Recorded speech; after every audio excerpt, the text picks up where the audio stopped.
changed. Fridays. Good afternoon, everyone. Thank you for joining us. It's Friday, and it is Samurai 5-0, where we come to you live every Friday for 50 weeks. And we're going to talk to a really special guest today, who I have not had the privilege of meeting in person until today. We're both Calgarians, born and raised, which I'm meeting so many more as we're doing these chats here on our lives. So I am so excited to introduce you to Shane Wenzel here on our program. And Shane has a wildly successful business, has a multi-million-dollar home building business. And if you're in Calgary or even outside of Calgary, you know Shane Homes. And thank you so much for joining us here today, Shane. Thanks for having me. We are excited. So I always talk to our guests in my office before we get started here, and we just made it to the in front of the camera like 2 minutes ago because we were having such a good time chatting away. And Shane looks fabulous, and we both just decided, this is a great excuse on a Friday for us to actually, get dressed up. Absolutely. You look great.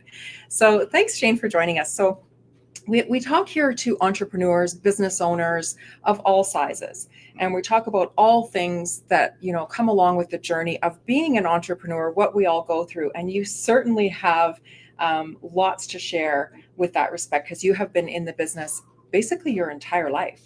The vast majority of your life. So I want to talk to you about, so you are now, you started with Shane Homes on the job site. We'll get into that a little bit more. Sure. You worked your way through, you learned the ropes as you went, which is a really great way to do it actually in the field, to becoming the vice president at one stage, and now the president of Shane Homes. That's right. So take us through that. Like, how did that start? How old were you when that whole thing started? And tell us what that was like for you. My father had always believed in, instilling a strong work value in all of his kids. And when I was 14 years old, I was told that I wasn't allowed to sit on my butt all summer. I was expected to work on the job sites and kind of understand the family business. So, as I mentioned, our supervisor would show up at 7:30 in the morning to pick me up and take me to the job site at 14 years old. Make sure you got there. Make sure I got there. And I'd be laying patio blocks, cleaning out basements, all the odds and sods jobs on the job site. Nice. And he dropped me off at about 6:30 at night when he was done. Oh, goodness. So let's picture this. You're 14. Mm-hmm. Someone's picking you up at 7:30 a.m. 7 a.m. wake up call. 7 a.m. wake up call. Let's go. And you're getting right to work. Yes. You're getting right to work. So good for Pops, I got to say. There's absolutely nothing I regret about that. Yeah. And it was probably the best experience I had in my life, because it instilled the work values that I carry on even today. And you can appreciate that now, yeah. Where you are now. So let's go back to when you were 14 and the alarm goes off at 7. Were you thinking that then? No, actually, I was thinking, what the hell am I doing? This is too much. I don't get up then. I'm 14. I wake up at 9. And this was your whole summer? This was my whole. No, I got a week off. 1 week off. I got okay. 1 week off. 1 week summer vacay. To enjoy summer, and I had the weekends off. So quite different than most of your friends, I would imagine. Quite a few of my friends had the whole summer off. Yeah. I was jealous. Yeah. And then was your life when you were 15? When you were 16? 15, 16. The only thing that changed at 16 was I was able to drive myself out. So, I got another 15 minutes of sleep. Okay. And so you're now 15, you're 16, 17. Are you starting to enjoy it more? Are you actually seeing that this makes sense? This is something I want to do? Absolutely. I had a better appreciation for what the company was going through. And, it was young. It was growing at that point. But when I was 18, I was faced with the question of, do you go to school or do you go right to work? And I chose to actually go to work. Although my mother is still mad at me for not pursuing the career that she thought I should in comic book art. But... Comic book art, yeah, that's what you said earlier. Comic book art. It's so interesting to find these the sort of creative parts of people that come out in various ways. So comic book art, and I said to you earlier, it's not too late, Shane. It's not too late. Comic book art could be a thing. Maybe in a second life. Maybe in a second life. I suppose, though, through working Shane Homes, building homes, there's certainly an outlet for your creativity throughout everything you did there. Definitely, with with helping the design of homes, but creativity on the marketing campaigns, the ads, the radio creative, absolutely everything, right down to getting into the digital age. Yeah, we're going to talk about that a little bit Okay. because I love that part of the story too. So when at what point, and you may have a point, you may not, did you know, or when did you know, if you did, did you envision then what you have now? No, who could? Who could? That was 31 years ago now. Yeah, And I'd have to say that even at 18, I wasn't convinced that this is what I wanted to pursue as a career. right, because you had Uh, comic books in your heart. I had comic books in my heart. I had spent some time with my mother on market research. Okay. And that was fun. That's kind of a side passion as well. Hmm. But getting involved in the business and really understanding what it takes to be this home builder and not even at the time a developer, Hmm. Yeah, that was just kind of foreign. yeah, yeah.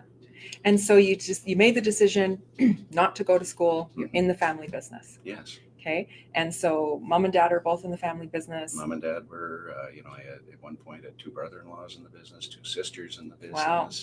Legit family I business. had an aunt in the business. There were 7 or 8 of us at one point in time. Wow. Okay. Mhm. Big family business. So tell me about some of the challenges you would have went through in the early stages, the early part of the company, like the first, quarter. Oh, there were lots. Yeah. One, I'm a marketing assistant. I'm working under my father. That's not easy. That's a challenge in itself. That is a challenge in itself. And then really kind of understanding the importance of, turning things around quickly. Mhm. And, I think I'd mentioned this in a video at one point in time that, I failed to make a decision one day and it actually probably most likely cost the company money. Yeah. All because, I wasn't confident enough doing it. Mhm. Unfortunately, I have a father who was prepared to let me make those mistakes Yeah. and learn in the Yeah. business. Yeah. And that's what happens. I mean, those mistakes are crucial and critical because you probably didn't do it again, right? No, I definitely Yeah. didn't do it again. Yeah. I'm not going to say I didn't make mistakes, but I didn't Not make that that one. mistake again. Yeah. Yeah. I mean, good for him. And he probably knew you were going to make that mistake, right? Oh, he sure Yeah. did. He sure did. Yeah. He was a great mentor, and he Yeah. still is even today Yeah. at the ripe old age of 78. Sure sounds like it. And both your parents are still very involved in the business. Oh God, yeah. Yeah. It's fun. I get the joy of actually being able to see my father almost every day, and Yeah. still see Oh, my how mother nice. quite a bit. Mhm. But it's changed over the years. Yeah, certainly. So you talked about market research. We believe in market research. We do a ton of research here, and it's so important to be able to know historical data, and even we're going to have some interesting data to collect Mhm. post-COVID. We talked about that a little bit too.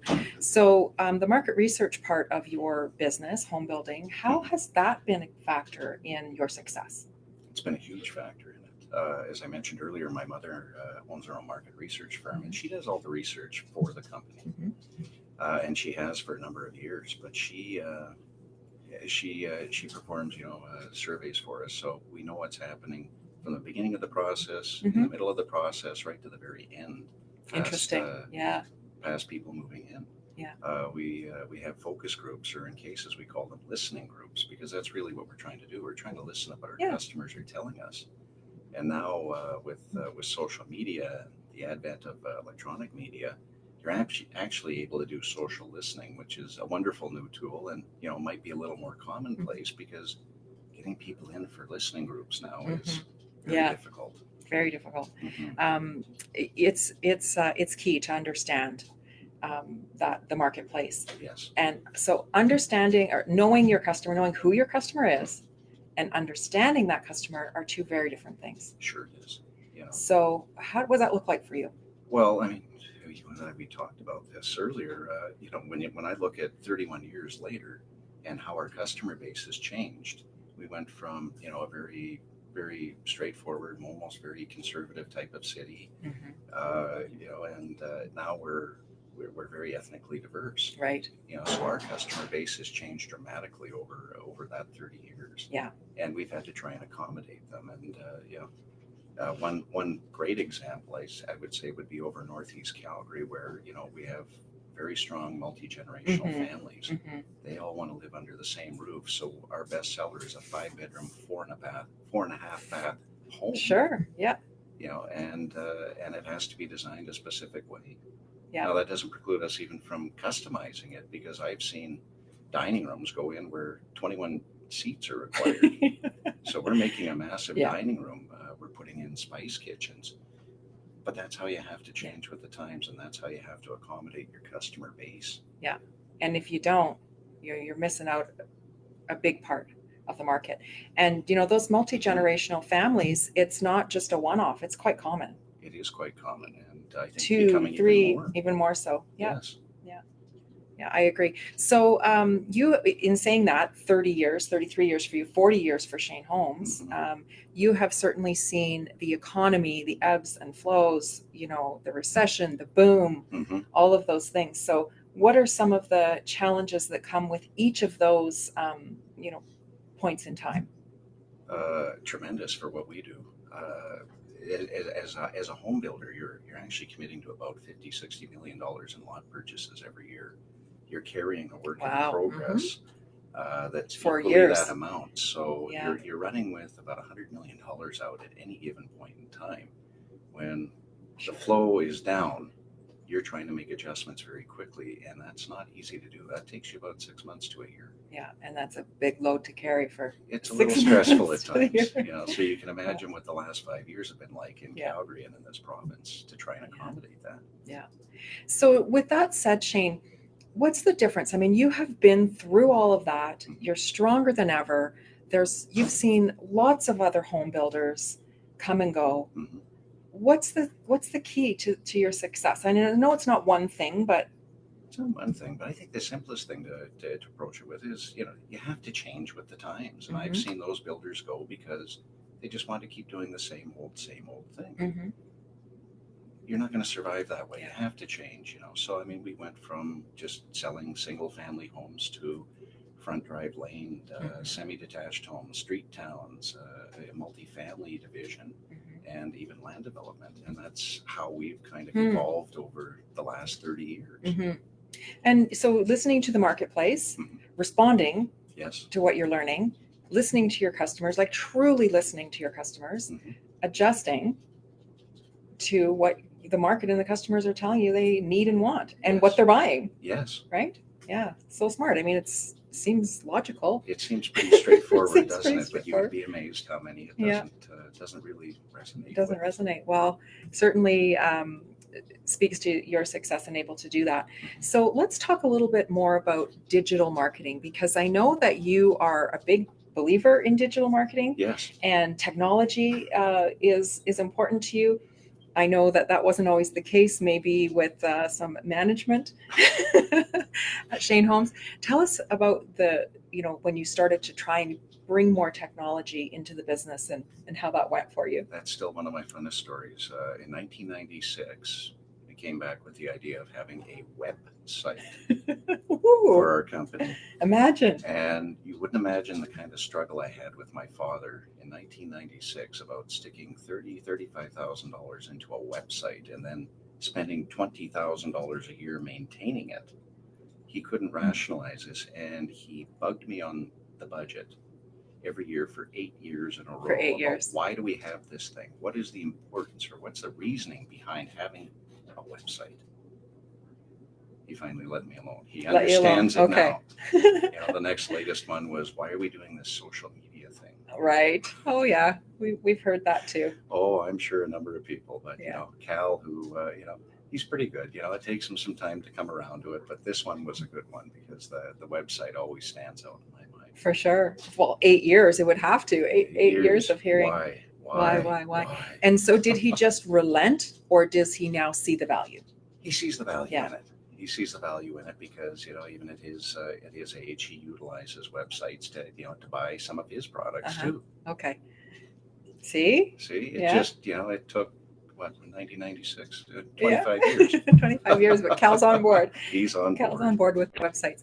Well, we certainly believe that websites, are the hub and the nucleus of any business. So good for you for, keeping on it and not just giving in, because you might not be here all these years later had you not really thankfully welcomed technology. Yeah, thankfully he didn't fire you. That's right.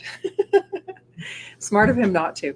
So let's talk a little bit about where we're at now in terms of the pandemic Mhm. that we're all going through. And sort of now it's all March, we were all in the same boat where it's surprise, March 15th.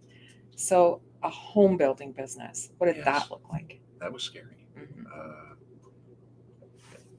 I was actually out of the country when all this Mhm. started to happen, and when we came back, before I know it, I'm sitting in the boardroom with our executive team, and we're putting together COVID protocol. Yeah. And after that was done, not only did I have to go home for another 10 days, but you're trying to figure out Yeah. how do we accommodate people now who are used to coming out to show homes, viewing them, and considering making a purchase. Yeah. Now, fortunately, we hired a new GM of sales and marketing, and she comes with a wealth of knowledge on digital media and digital experience, customer experience. So we were already in the midst of converting over Okay. what we were doing at the time. Yeah. Yeah, that was a relief. Yeah. And she's done a great job implementing a lot of these processes and procedures. And kudos to even my executive team for jumping on board, because it's actually helped advance our digital process even Mhm. further. And that's what customers were looking for. Yeah. Who knew, Yeah. right? So for Yeah. 3 months while we were shut down, it was quiet rather. It was very tentative. And when things opened up, people came out again. But truthfully, we've done 2 virtual sales Hmm. in that time frame Mhm. where people never made it into the show home. Yeah. They did everything via Zoom. We Yeah. put together the paperwork electronically, and they made a purchase. Wow. So it can be done. It can be done. So this is great. This is so interesting because here is you're having to shift and pivot out of survival and necessity. You already had someone in place that had started that digital ecosystem for you, or that digital process rather for you. Yes. Thank goodness. Mhm. But now, I mean, the show home, the traditional go into a show home to have a look at your home and purchase. Do you think it's coming back? It'll come back to a certain degree with some people, and other people are very used to it now. Mm-hmm. I mean, they were forced into a position where the only way they could shop is Yeah. online, where they felt comfortable. Yeah.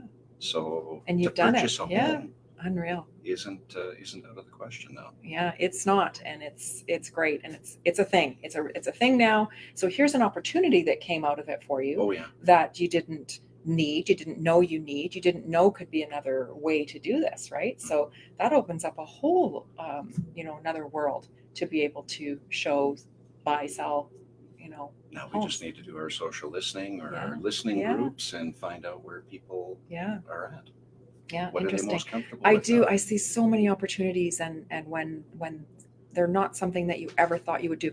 Did you ever think people were going to do this online in a million years? Yes. You did. Oh, you did. So you saw that vision. Yes. Yeah. At one point in time, one of the visions was, just go shanehomes.com Yeah. and we're doing Make your everything purchase. virtually. Yeah. And here you are. Here we are. Yeah. I might have So missed the mark by about 20 years though. no, because now it's needed, right? And you're Now there. it's needed, and it was forced. And Yeah. this is maybe one of the positive things to Yeah. come out of COVID is we're able to reimagine the process and really, really kind of accommodate what people are looking for now. Yeah, that's great. So here's a fun question for you. Okay. And I'm a fan. I watch some of the home flipping shows just to pass the time. I will watch them, Sure. and I find them interesting.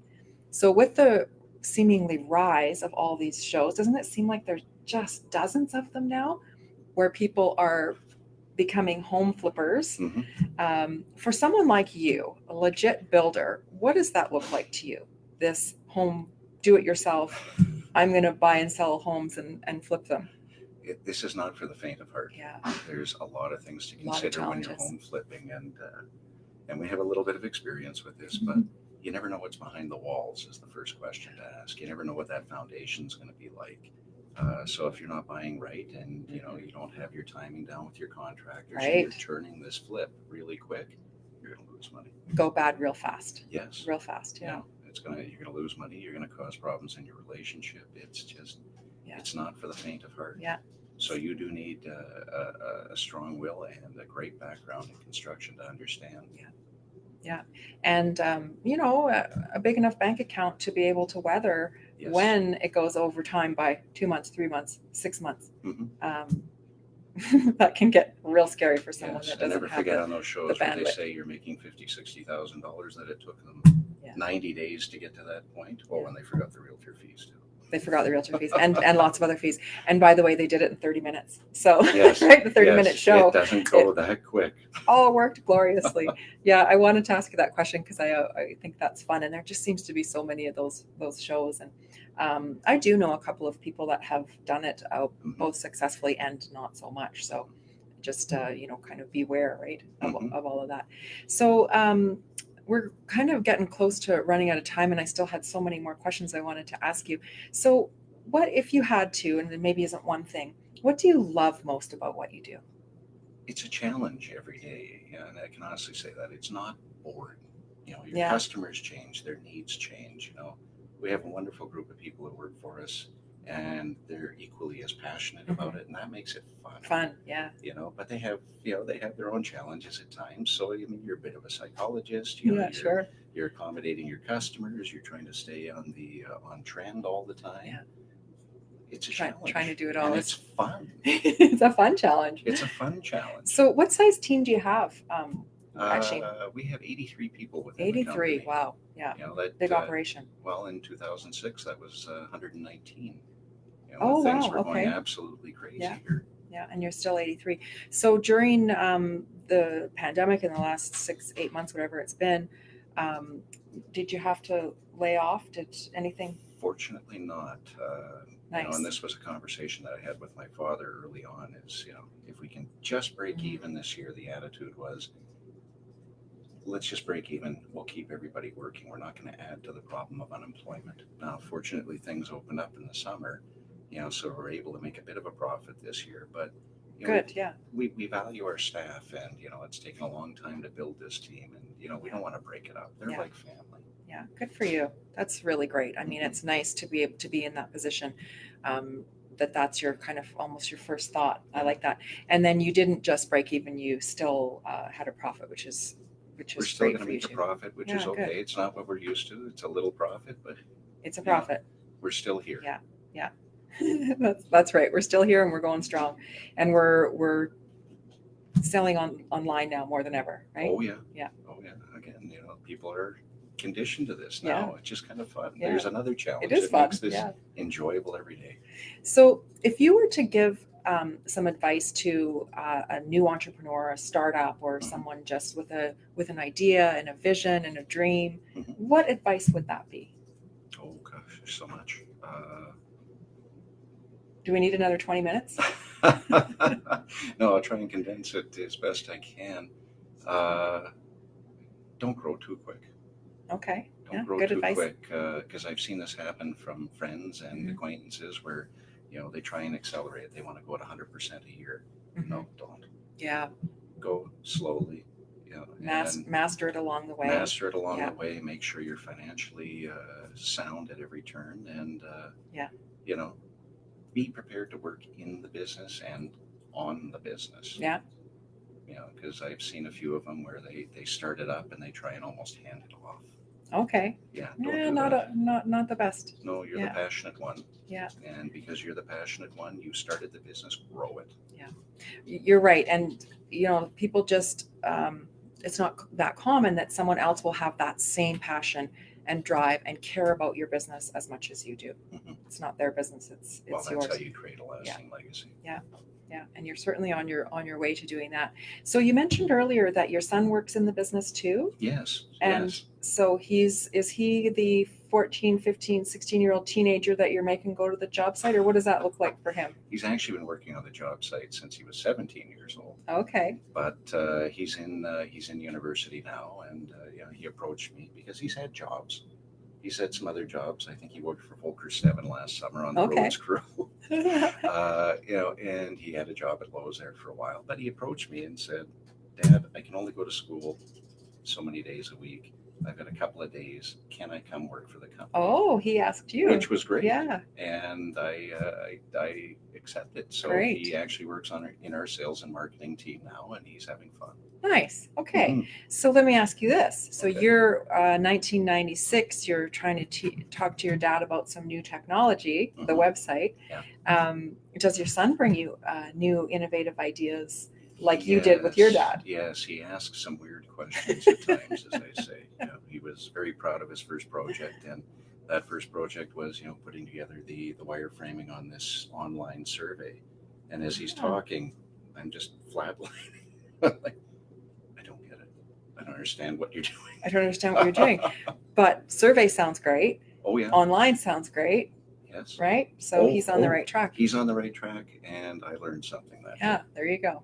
So just like your dad, resisted, didn't understand, let you do it, you're doing the same thing with your son. Like, how fun is that? That's incredibly Yeah. fun. And someday, one day, maybe he'll be the one to take it over, or he may not. He may not. That's Yeah. his choice. Yeah. And so he's in school and working part-time then. Yes. Okay. Yeah, good for him. He's Yeah, having so- fun. I'm having fun. Yeah. Just knowing that he's there. Good. So what would you say is a common mistake or a mistake that startups make other than growing too fast? Like, what do you see? Let's talk specifically home builders. So many, right? There's so many. Yeah. I think where I've maybe seen some of the longer term home builders disappear again is that they're not prepared to make the change. They don't have a solid succession plan in place. Oh, okay. And that's I think that's inherent in a lot of businesses out there. Is they think about it, grow the business, and then they almost stop planning. Yeah. And then it just kind of dies, right? Just dead in the They're dead left in the with water. the question: do I sell it? Is there Yeah. anything that I can sell? Yeah. There's nothing to sell other than clients. What's it worth? Yeah. We've actually bought out 3 home builders Mhm. over our 40 years. As a result of those kinds of situations. Yeah. Yeah, Well, because that's there great wasn't advice. a plan in place. That's They great grew advice. too quick. They got in trouble. Yeah. Very interesting. Well, now we're looking forward towards whatever we're calling this, maybe phase 2, people are calling it here, of the pandemic. So how do you see that rolling out for you? I think we know the answer to that, but is it you're just going to keep going online, digital? We're going to keep moving forward with Mhm. with the digital process and the digital selling. Yeah. Obviously we're going to have show homes open still, and people will still go out there because out of necessity, some have to. Yeah. But like I said, some are very happy doing this all online. Yeah. And so now you're going to have this sort of hybrid business of both online Mhm. and digital, which is fantastic. And that's something that so many businesses should be doing. Yeah. So let me ask you this. We're 2 more questions and then we'll wrap it up. So, and I think I haven't asked you this yet, even my office even, but I know the answer. Would you do it all again? Absolutely. Yeah. I knew you were going to say that. Of course you're good. Of course you would. Why wouldn't you? It's too much fun. Yeah. Yeah. And I can see how it would be a lot of fun. Just thinking about 33 years ago for you to now. And so what's next for you? I don't know. Just keep on having fun. Just keep on having fun. At some point, I'm probably going to have to admit that I'm not the right president for the company, and I'm going to have to move myself aside or move myself up. Because I don't believe you can stay fresh for forever. Okay. And there might be somebody with better ideas, like I mentioned, our GM of sales and marketing. Yeah. I'm not a digital expert. Yeah. She is. She is. So I think it's inherent upon us. If we're not prepared to change anymore, then it's time to step aside. Yeah. So who knows? That'll happen one day. I'm just not ready for that. Not yet. You're having too much fun and you're too involved and you're just in such momentum now. I can see you sticking around for a long, long time. So if people would like to reach out to you, Shane, or check out your website and see what's going, where's the best place for them to find you? Well, in the case of Shane Holmes, shaneholmes.com, and they're available on every platform from Facebook, Twitter, LinkedIn, and Instagram. You're everywhere. And myself, personally, if they're hunting me down, then at Shane Wenzel. At Shane Wenzel. You'll all right. Find me on all those platforms. All right. They help keep me up to date. Well, that's good. Let's do that. Let's help you. We'll help keep you up to date and see what you're doing and check in with you along the way. And we'd love to have you back here again, maybe in a Absolutely. few months, to see what's happened and what's transpired in the world of digital selling, buying homes online. Perfect. Wonderful. Well, thank you so much for joining us. We Thank really, you. really appreciate it. All of your insight and getting to know you a little bit better. Likewise. So thank you. So thanks everyone for joining us, and we will see you next Friday with another special guest on Samurai 50. Bye.